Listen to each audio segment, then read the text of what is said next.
부활절 두 번째 주일인데요. 제자들을 보내신 주님, 이런 제목으로 하나님의 말씀을 생각해 보려고 합니다. 우리가 인생을 살아가다 보면 가끔 인생의 불청객들이 찾아올 때가 있습니다. 사전에 예고도 없이 불쑥불쑥 찾아오는 인생의 불청객, 뭘까요? 그 중에 하나는 두려움이라고 생각을 합니다. 이 두려움은 어떤 감정일까 생각해 보면 일종의 무서움이 아닐까, 그런 생각을 해봅니다. 그렇다면 무엇이 우리를 무섭게 할까요? 내가 실패할까 두려워하기도 하고 무서워하기도 하고, 어떤 감당하기 어려운 고통, 이런 것이 나에게 오면 어떻게 하나, 이것 때문에 우리는 두렵고 무서워합니다. 때로는 다른 사람들의 그 시선, 다른 사람들이 나를 이렇게 보지 않을까, 저렇게 보지 않을까, 이것 때문에 두렵고요. 또 막막한 미래, 앞으로 나의 미래는 어떻게 될까, 망하는 건 아닐까, 굶어 죽지 않을까, 심한 어려움 속에서 내가 과연 견뎌낼 수 없는 그런 나의 미래의 삶이 펼쳐지면 어떻게 하나, 이게 두렵기도 한다는 거죠. 어떤 이화열이라는 작가가 있는데요. 그분이 인터뷰에서 이런 말을 했다고 합니다. 두려움은 두려움에 대한 상상에서 나옵니다. 이런 두려움이, 이런 어려운 일이 오면 어떻게 하나라는 상상, 그러니까 두려운 상상을 하면서 두려움에 사로잡힌다는 거죠. 그래서 두려움은요, 너무나도 쉽게 인간을 낚아챕니다.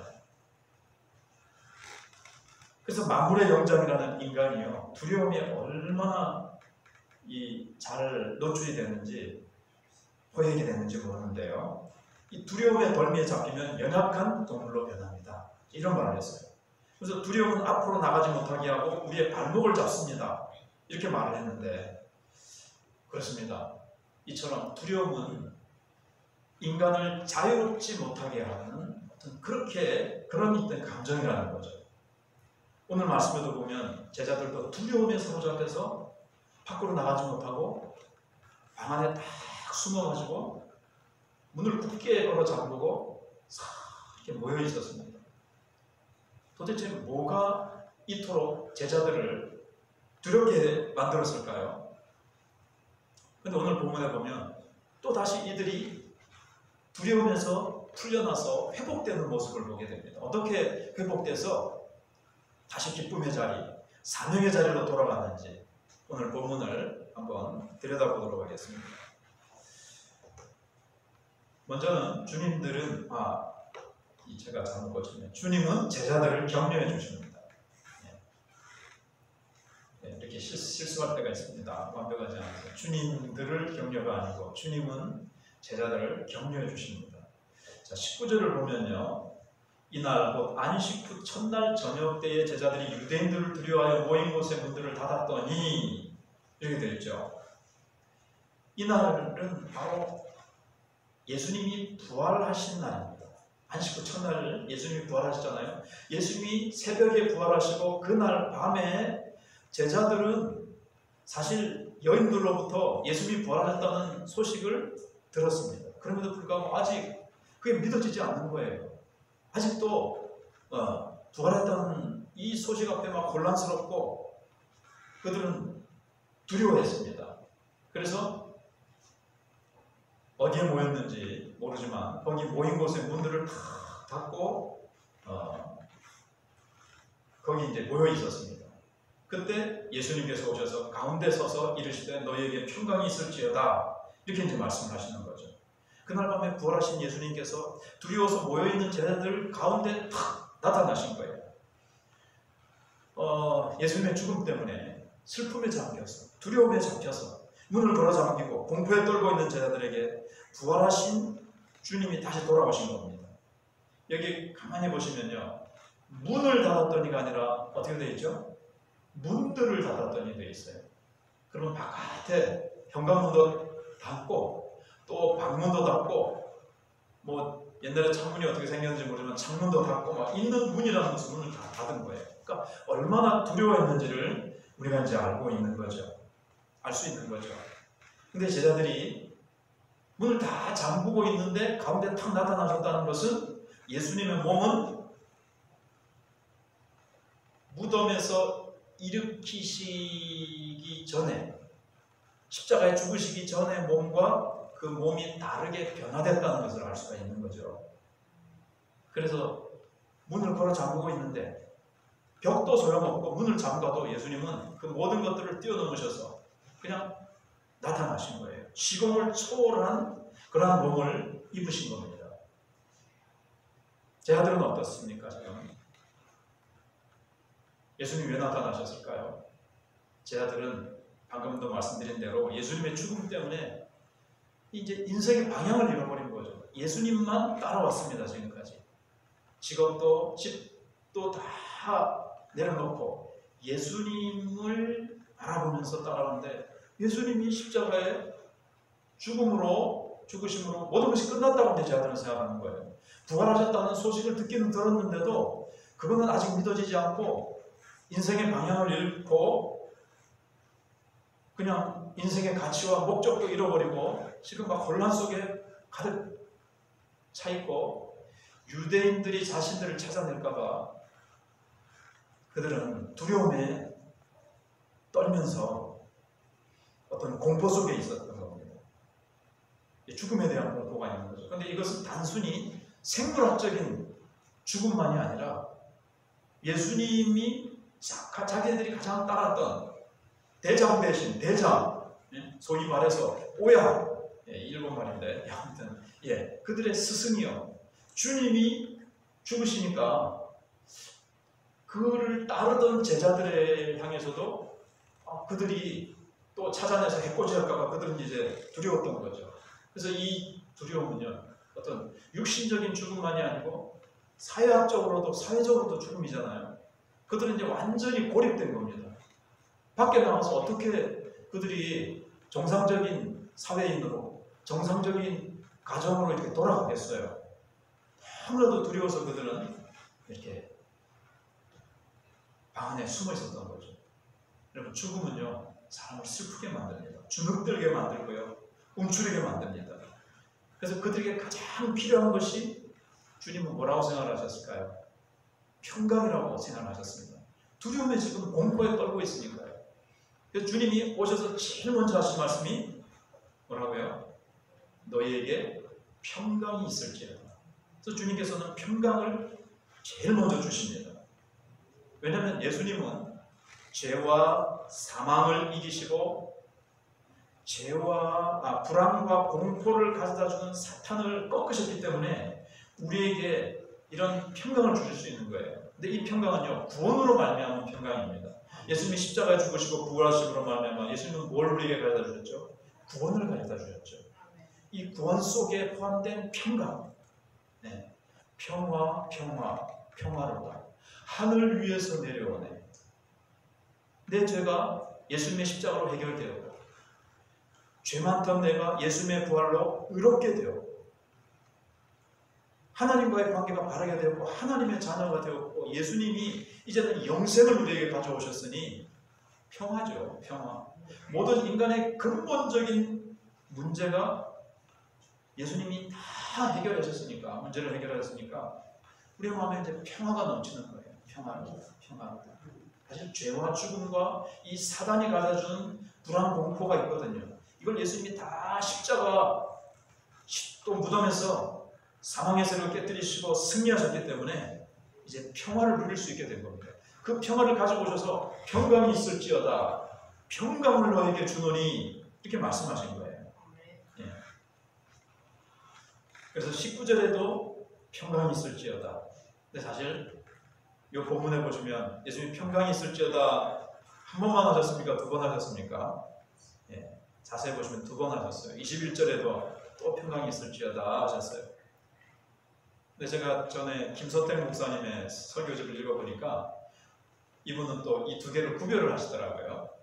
앞에 평강은 지금 두려움에 떨고 있는 제자들의 그 현재적인 두려움을 몰아내기 위해서 우선 평강이 있을지어다.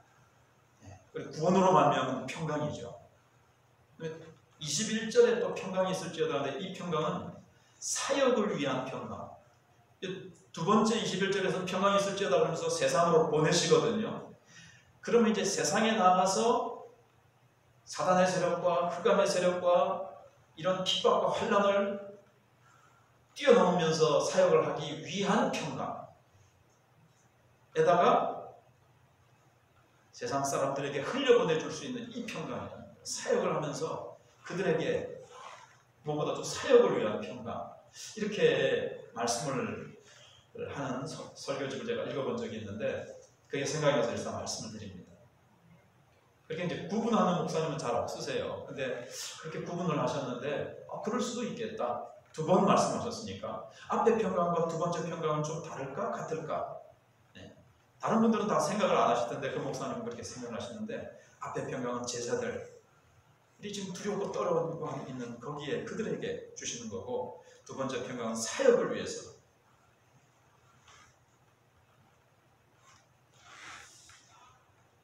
사실 이 평강이라는 말은 한 번쯤 들어보셨죠? 샬롬입니다. 히브리 사람들, 유대인들이 만나면 평상시에도 아침에 일어나면 샬롬, 길거리에 가다가 옆집 아줌마나 아이들을 만나도 샬롬, 평안할지어다 하는 일반적인 인사예요.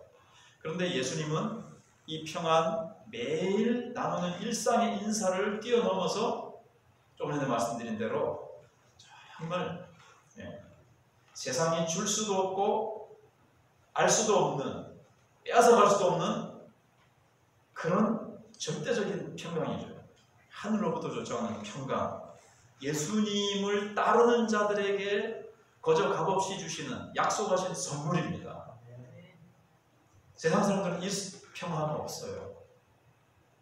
그들은요, 돈 좀 벌어가지고 좋은 휴양지에 가가지고 벤치에 탁 누워서 해변을 바라보면서 잠깐 누리는 평화, 그런 게 좀 있겠죠.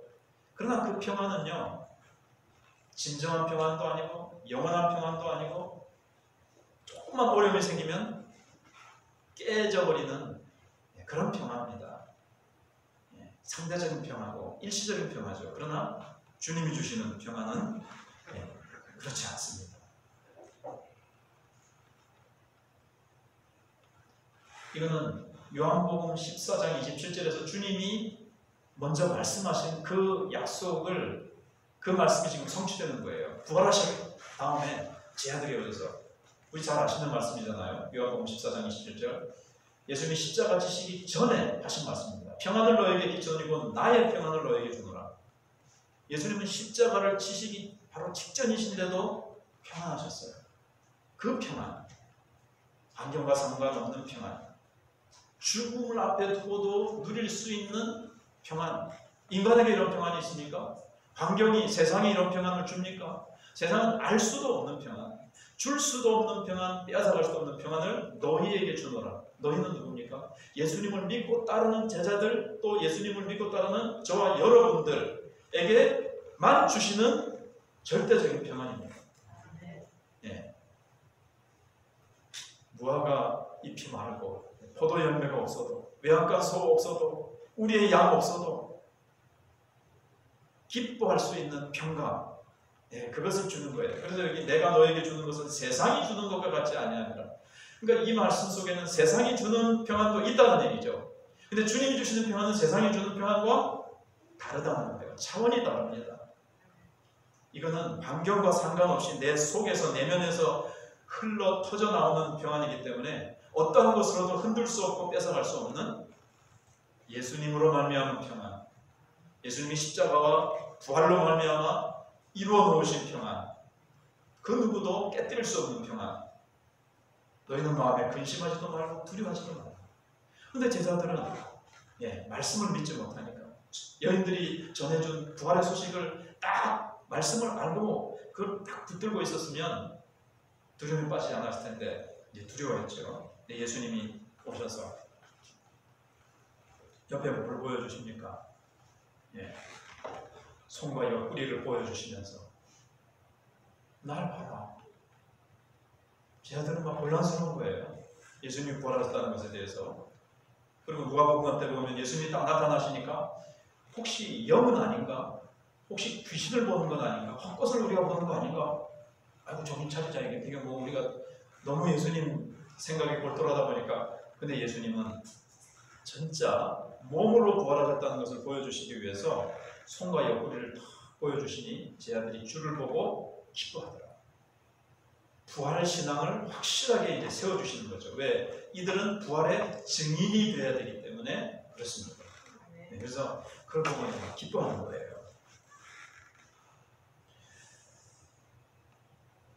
그래서 제자들은 예수님의 손과 옆구리를 보면서 이야 정말 십자가에 못 박히시면서 상하셨던 그 손 못자국과 창자국을 갖고 있는 걸 보면서 정말 이제 주님 맞구나. 정말 주님 살아나셨구나. 분명히 주님 죽으시고 장사 지는 바 되셨는데 주님 살아나셨구나 하면서 이제 기뻐하는 거예요.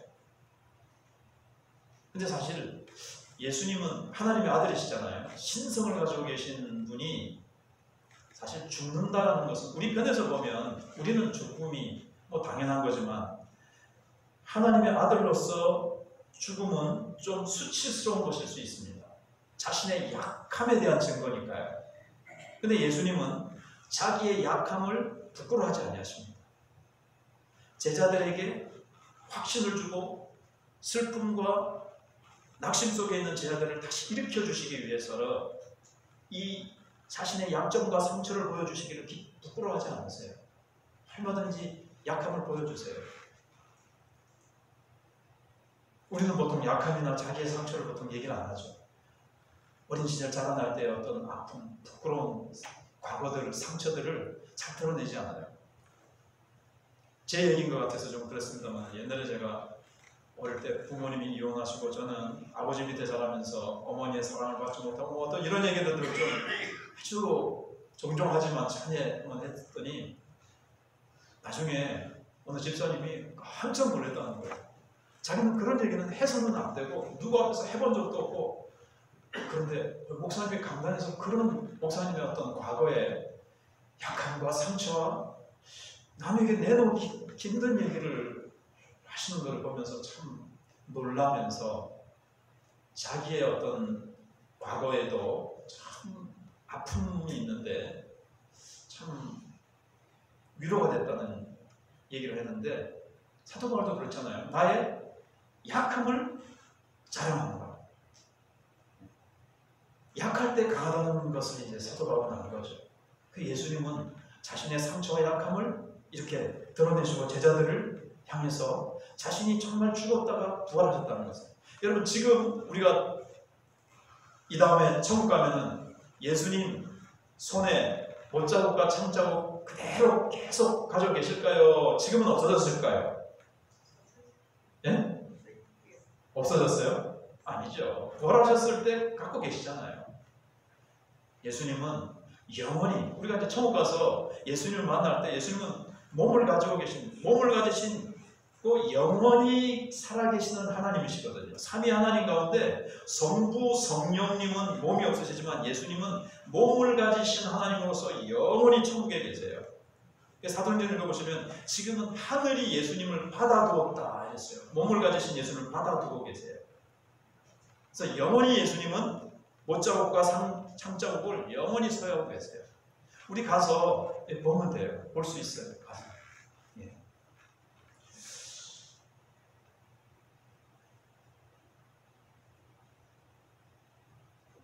그리고 이 기뻐하셨다라는 말씀은요. 요한복음 16장 33절에서 예수님이 이렇게 말씀하셨죠. 16장은 아직 예수님이 죽으시기 직전입니다. 요한복음 14장부터 예수님은 최후의 만찬을 다락방에서 하시면서 다락방 강화라고 해서 14장부터 17장까지. 근데 사실 16장에서 예수님의 말씀은 마치고 17장이 뭐가 나오죠? 요한복음 17장 대제사장의 기도. 예수님은 제자들을 위해서 또 제자들을 통해서 믿게 될 이후의 모든 교회들을 위해서 거기는 오늘 우리들도 포함되고 우리 이후에 태어날 하나님의 자녀가 될 사람들도 다 포함해서 예수님이 다 기도하시는 내용이 나옵니다. 그러니까 16장 33절은 예수님의 다락방 강화 중에서 마지막 말씀이에요. 뭐라고 말씀하시냐면 이것을 너에게 이르는 것은 너희로 내 안에서 평안을 누리게 하려 함이라. 그래서 이제 부활하신 다음에 오셔서 이 말씀대로 뭘 주세요? 평안을 받을지어다 말씀하시는 거죠. 그래서 세상에서 너희가 환난을 당하나 담대하라. 내가 세상을 이겼노라. 세상을 이기셨기 때문에 우리는 이 평안, 베드로가 그 다음날 끌려나가서 순교를 당할 수 있는 상황에서 밤새도록 코를 골면서 잤을 거예요. 천사가 와서 옆구리를 쳐서 깨울 정도로 깊은 잠을 잘 수 있는 평안, 담대함, 이것을 부활하신 주님께서 주셔서 그것을 받아 누리고 있는 겁니다. 이 평안은 제자들만이 아니라 주님을 따르는 모든 우리에게도 허락하신 거예요. 우리가 부활신앙을 굳게 붙잡고 또 좀 있으면 예수님 말씀하시지만 성령을 받아라. 우리가 성령 받아서 성령 충만하면 늘 누릴 수 있는 성령 안에서 누리는 희락과 평강을 우리가 누릴 수 있는 거죠.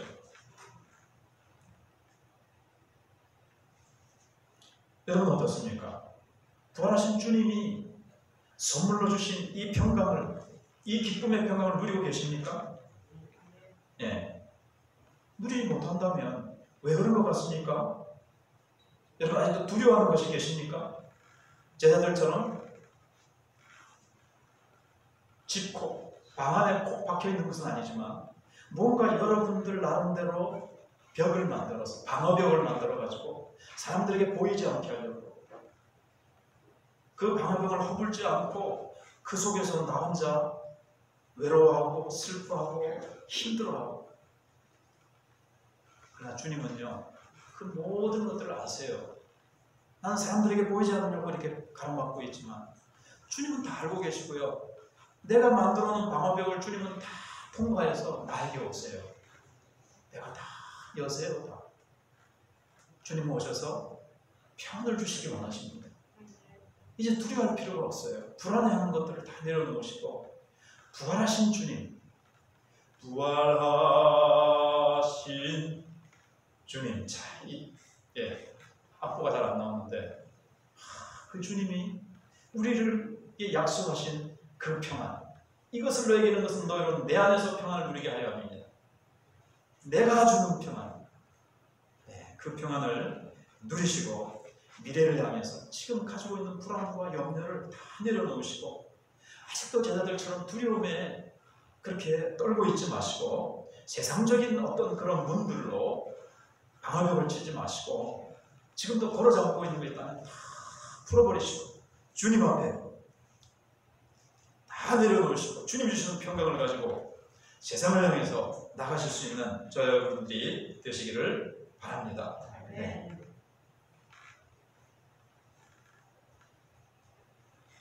두 번째로 주님은 제자들을 세상으로 보내십니다. 21절에 예수께서 또 이르시되 너에게 평강이 있을지어다. 이건 말씀합니다. 또 한 번 평강이 있을지어다 말씀하시면서 아버지께서 나를 보내신 것 같이 나도 너희를 보내노라 이렇게 이제 말씀하십니다. 자, 예수님은 자신의 정체성을 어떻게 세우셨습니까?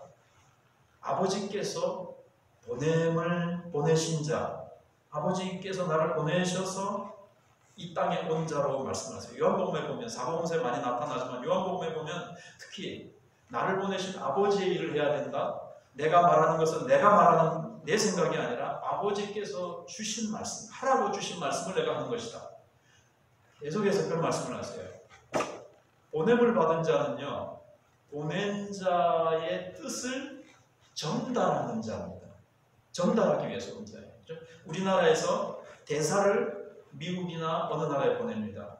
대통령이나 우리나라의 어떤 그 나라에 있는 뜻을 그 나라의 원수에게 이 대통령의 뜻을 전달하기 위해서 가는 거죠.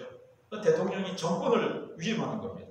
예수님은 아버지 하나님의 정권을 위임받아서 이 땅에 오셔서 아버지의 뜻을 전달하시고 아버지의 사랑을 보여주시고 아버지께서 맡기신 일들을 하셨습니다. 이게 이제 예수님의 정체성이에요. 그리고 그렇게 아버지께서 나를 보내신 것 같이 나도 너희를 보내노라. 우리도 세상으로 가는 거예요. 가라는 거예요. 우리도 누구의 정권을 가지고 가는 거죠? 예수님의 정권. 또 거슬러 올라보면 하나님 아버지의 정권이고, 정권을 가지고 번영을 받는, 우리는 대사예요. 대사. 정권 대사. 세상을 향해서 가는 겁니다. 사신으로 가는 겁니다. 여러분.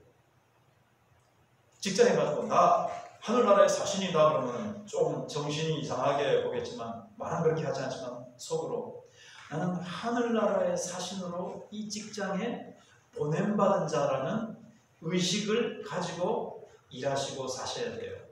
근데 거기서 내가 막 내 개인의 욕심과 이기적인 그런 생각 때문에 내가 꾀부리고 막 사람들에게 손가락질 받을 일을 하면 되겠습니까? 이런 정권대사라는 것을 가지고 주님이 주신 평강을 가지고 좀 이따 나오겠지만 성령을 받아서 우리가 가는 겁니다. 그래서 마태복음 28장 18절에서 예수께서 나와 일러 가라사대 하늘과 땅의 모든 권세를 내게 주셨으니 너희는 가서 모든 족속으로 제자를 삼아 아버지와 아들과 성령 이름으로 세례를 주라 이렇게 말씀하잖아요. 그리고 볼지어다 내가 세상 끝날까지 너희와 항상 함께 있을지어다 이렇게 말씀하시죠. 함께 있을 것이라고 말씀하시잖아요. 하늘과 땅의 모든 권세를 가지고 내가 너희를 보낸다. 우리는 하늘과 땅의 모든 권세를 가지고 계신 예수님의 그 정권을 가지고 보냄을 받은 제자들이요. 가라! 가서 뭐합니까? 제자 삼는 거예요. 우리의 삶은. 여러분 제자 한 명이라도 남기고 가야 되겠죠? 여러분 자녀라도 제자 삼아야 돼요. 제자. 누구를 제자 삼으셨습니까?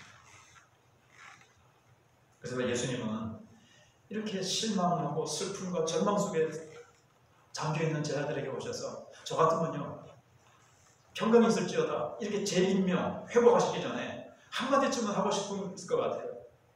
너희들 그렇게 십자가 앞에서 너희들 다 그렇게 날 배신하고 도망가냐? 베드로 3번이나 나를 부인하고 한 번만 하지. 저 같으면 좀 그랬을 텐데 예수님 한마디도 증언하지 않으시고 평강이 있을지어다 말씀하시고 나도 너희를 보내는 제자들 재임명하시고 제3 사명을 다시 주셔서 일으키시고 보내시는 이 예수님을 이렇게 보게 됩니다. 예. 그래서 우리는 참 이제 가서 주님이 원하시는 이제 사역을 하는 자예요. 여러분 이것은 1차적으로는 물론 그 자리에 있는 가룟 유다와 도마가 그 자리에 없었죠. 23절까지 읽었는데 24절 이하에 24절부터 31절까지 20장이 있는데 도마가 그 자리에 없잖아요. 그래서 근데 지난주에 제가 했기 때문에 뺀 겁니다. 근데 나중에 그 다음 주에는 도마가 이제 나타날 때 예수님이 너희는 나를 본으로 믿느냐? 보지 않고 믿는 자는 복되도다. 예. 믿음이 없는 자가 되지 말고 믿음 있는 자가 될지어다 이렇게 말씀하시는데 그 10명에게만 하신 말씀일까요? 우리 전체에게 하시는 말씀일까요? 우리 전체에게 하시는 말씀입니다. 누군지 주님을 따르는 주님의 자녀들, 주님을 따르는 자들은 주님이 우리를 세상으로 보내세요. 근데 생각해 보세요. 이 세상은 어떤 곳입니까?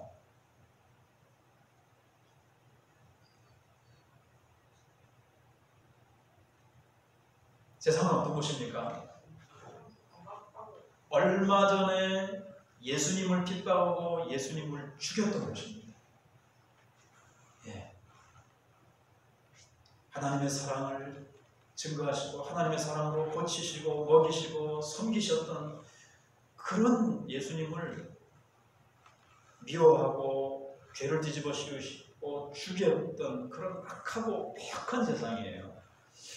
그런 무지막지한 어둠이 짙게 깔린 이 죄악 많은 세상을 향해서 또 보내세요.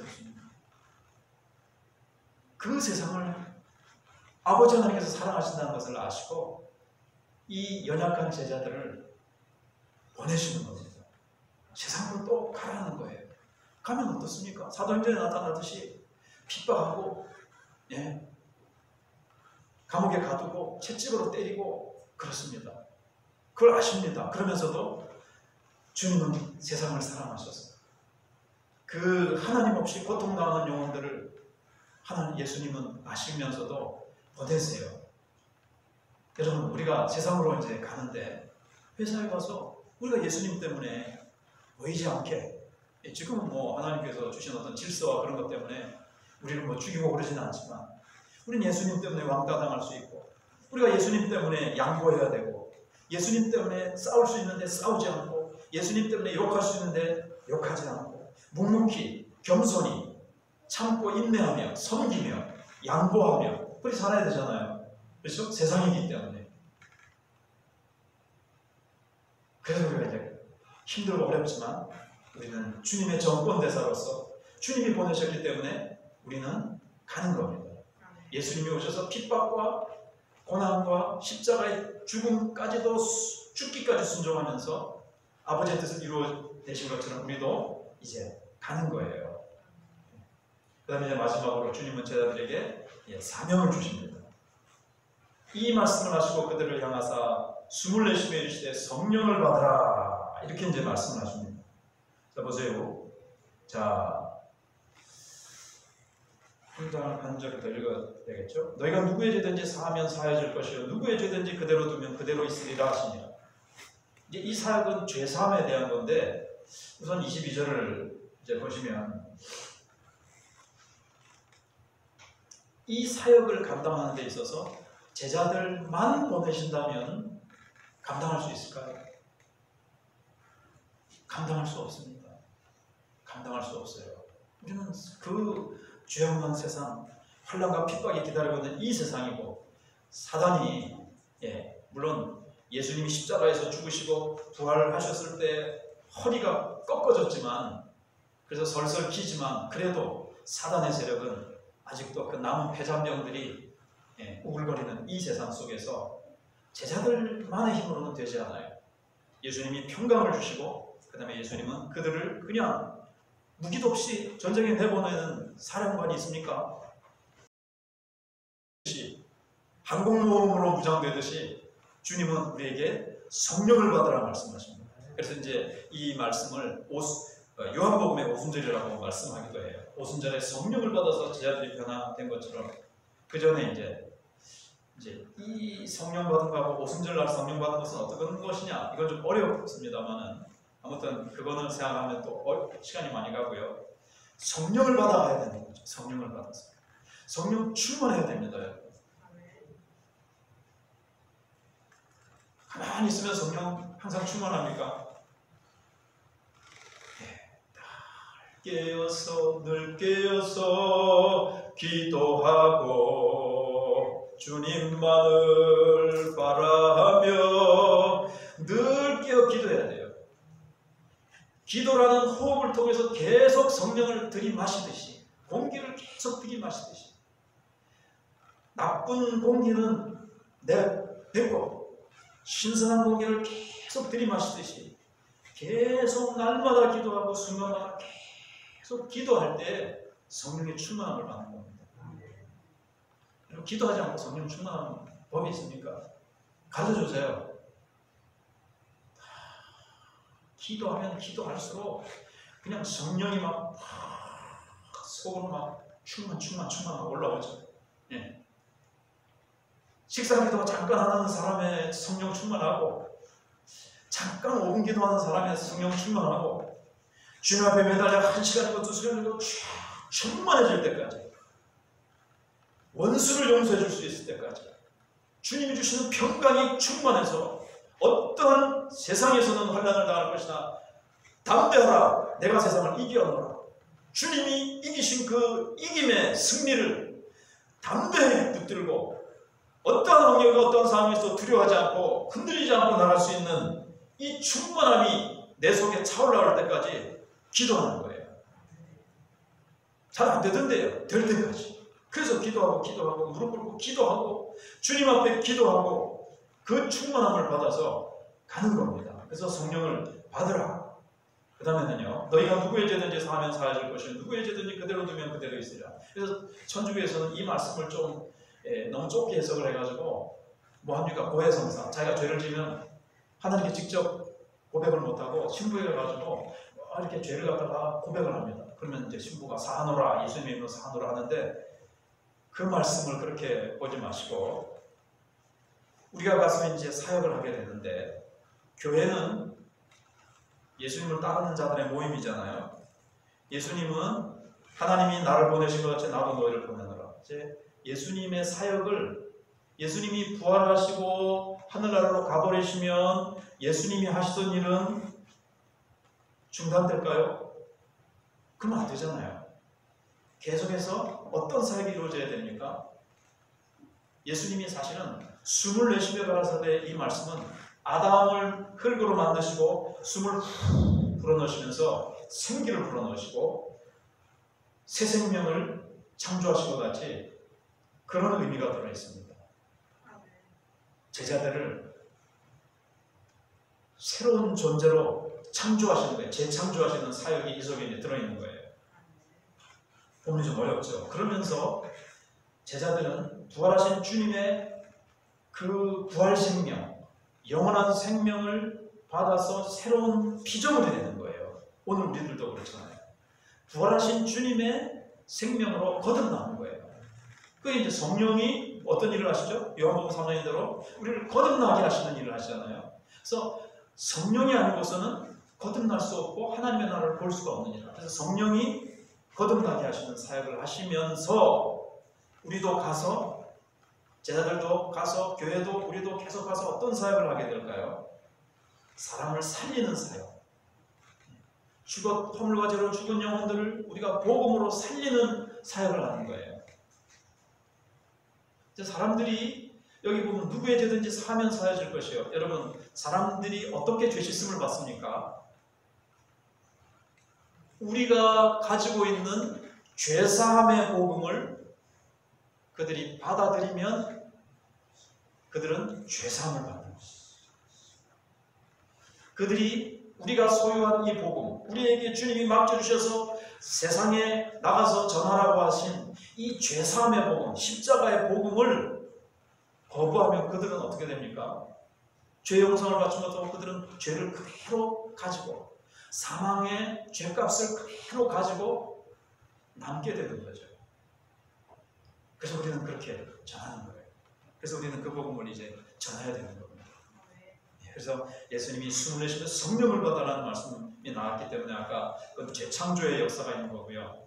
그 다음에 에스겔 37장에 보시면요, 해볼 때가 그 에스겔 골짜기에 아득한데 에스겔 선지자가 하나님의 말씀을 대언합니다. 생기야 불어서 이 마른 뼈다귀 속에 다 들어갈지어다. 그러니까 그 전에 이제 인자야, 이 뼈들이 살겠느냐? 주님이 하십니다. 그렇게 하잖아요. 그때 하나님께서 인자야 대언하라, 생기가 들어가라 그랬을 때 그 말씀을 대언하니까 이 뼈 저 뼈가 막 맞아떨어져 가지고 뼈들이 바싹 나는 뼈들이 막 일어서는데 하나님의 큰 군대가 됩니다. 이 말씀의 성취가 바로 신약 시대 때 여기서부터 시작되는 거예요. 교회의 출발이 어디 있을까요? 오늘 이 다락방에 숨어있는 제자들에게 예수님이 오셔서 숨을 내쉬며 성령을 받아라 하실 때 이들이 그렇게 두려워 떨고 마른 뼈다귀처럼, 계집종 앞에서도 두려워 예수님을 부인하던 마른 막대기 같은 이들에게 예수님이 평강을 불어넣으시고 성령을 불어넣으실 때 이들이 하나님의 군대가 되어 일어나잖아요. 그리고 오순절날 진짜 더 본격적으로 그들이 하나님의 군대로 성령 받아서 일어나서 나가서 전혀 채찍도 감옥도 죽음도 두려워하지 않고 복음을 전하는 하나님의 군대가 됩니다. 에스겔 37장의 말씀의 성취가 오늘 이 본문 속에 들어있어요. 그래서 이들은 이제 또 성령을 받아서 하나님의 성전이 되는 거죠. 그래서 사도행전 4장 32절에서 이제 마지막으로 읽어드리겠습니다. 믿는 무리가 한 마음과 한 뜻이 되어 모든 물건을 서로 통용하고 자기 재물을 조금이라도 자기 것이라 하는 이가 하나도 없더라. 사도들이 큰 권능으로 주 예수의 부활을 증언하니 우리가 큰 은혜를 받아. 부활한다. 죽음이 끝이 아니다. 우리는 죽어도 살 것이다. 그 중에 가난한 사람이 없으니 이는 밭과 집 있는 자는 팔아 그 판 것을 값을 가져다가 사도들의 밭 앞에 두매 그들이 각 사람의 필요를 따라 나누어 주리라. 다른 성경에는 핍절한 자가 가난하고 부족한 자가 하나도 없다. 부활신앙을 가지고 다 나누어주고 서로 돕고 서로 연락하고 성도들의 교통이 이루어지는 겁니다. 이 일을 누가 하시죠? 성령님이. 왜요? 성령님이 우리 각자 속에 다 오셔서 우리가 다 성전이 되는 거예요. 우리가 다 예배를 드릴 때 우리가 성전이기 때문에 우리는 이 산에도 서 말고 저 산에서도 말고 우리가 있는 그 처소에서 하나님 앞에 예배로 영광을 돌릴 수 있는 존재가 되었고 우리는 다 성전으로 이어지죠. 연합되죠. 연결되죠. 에베소서 2장인 대로. 왜요? 성령이 우리를 성전 삼으셔가지고 우리를 다 연결하셨습니다. 우리는 그래서 성령 공동체가 된 거예요.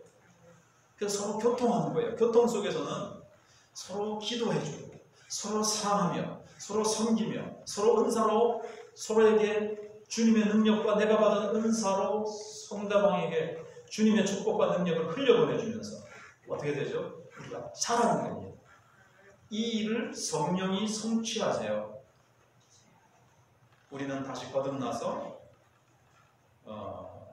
에스겔 골짜기에 하나님의 군대가 되어서 세상에 나와서 승리하는 하나님의 군대가 되고 이 살리는 새 생명의 사역을 우리는 예수님께로부터 이어받아서 우리의 직장과 우리의 가정과 우리의 삶의 현장에서 살리는 이 사역을 예수님의 바톤을 이어받아서 계속하는 것이고 또 예수님의 사역이 뭐라고요? 참 성전을 완성하시는 것이 예수님의 사역이에요. 그래서 성령을 받아야만이 가능합니다. 성령을 받아서 우리는 그 아름다운 성령 공동체, 참 성전을 완성하시는 겁니다. 우리는 성령 충만해서 세상의 두려움을 몰아내고 담대하게 평안을 누리시며 사시고 우리 교회가 우리 교회 공동체, 성령 공동체가 더 아름답게 사랑으로 자랄 수 있도록 서로 섬기며 성도가 서로 교통하는 것을 믿으며 우리 아름다운 교통을 통해서 서로 자라고 우리가 예수님의 분량으로 점점 더 자라나는 저 여러분들이 되시기를 주님의 이름으로 축복합니다. 말씀을 붙들고 우리 기도하며